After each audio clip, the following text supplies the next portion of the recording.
Welcome to the Learning Pines YouTube. We hope this video helps. You start by gathering essentials: a compatible phone, power for your router, and the default network credentials. Once done, open the Tether app and allow the requested permissions so scanning works. Tap Add Device, then choose Router.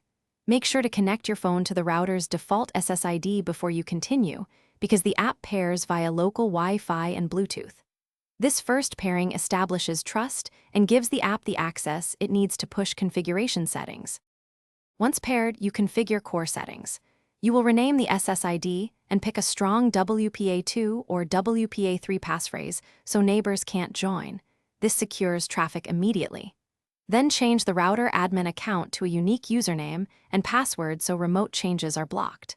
While in settings, turn on automatic firmware updates and set up guest network rules.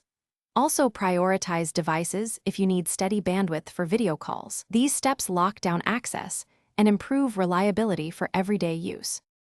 You finish by rebooting the router from the app and confirming internet status plus connected clients. This validates the changes.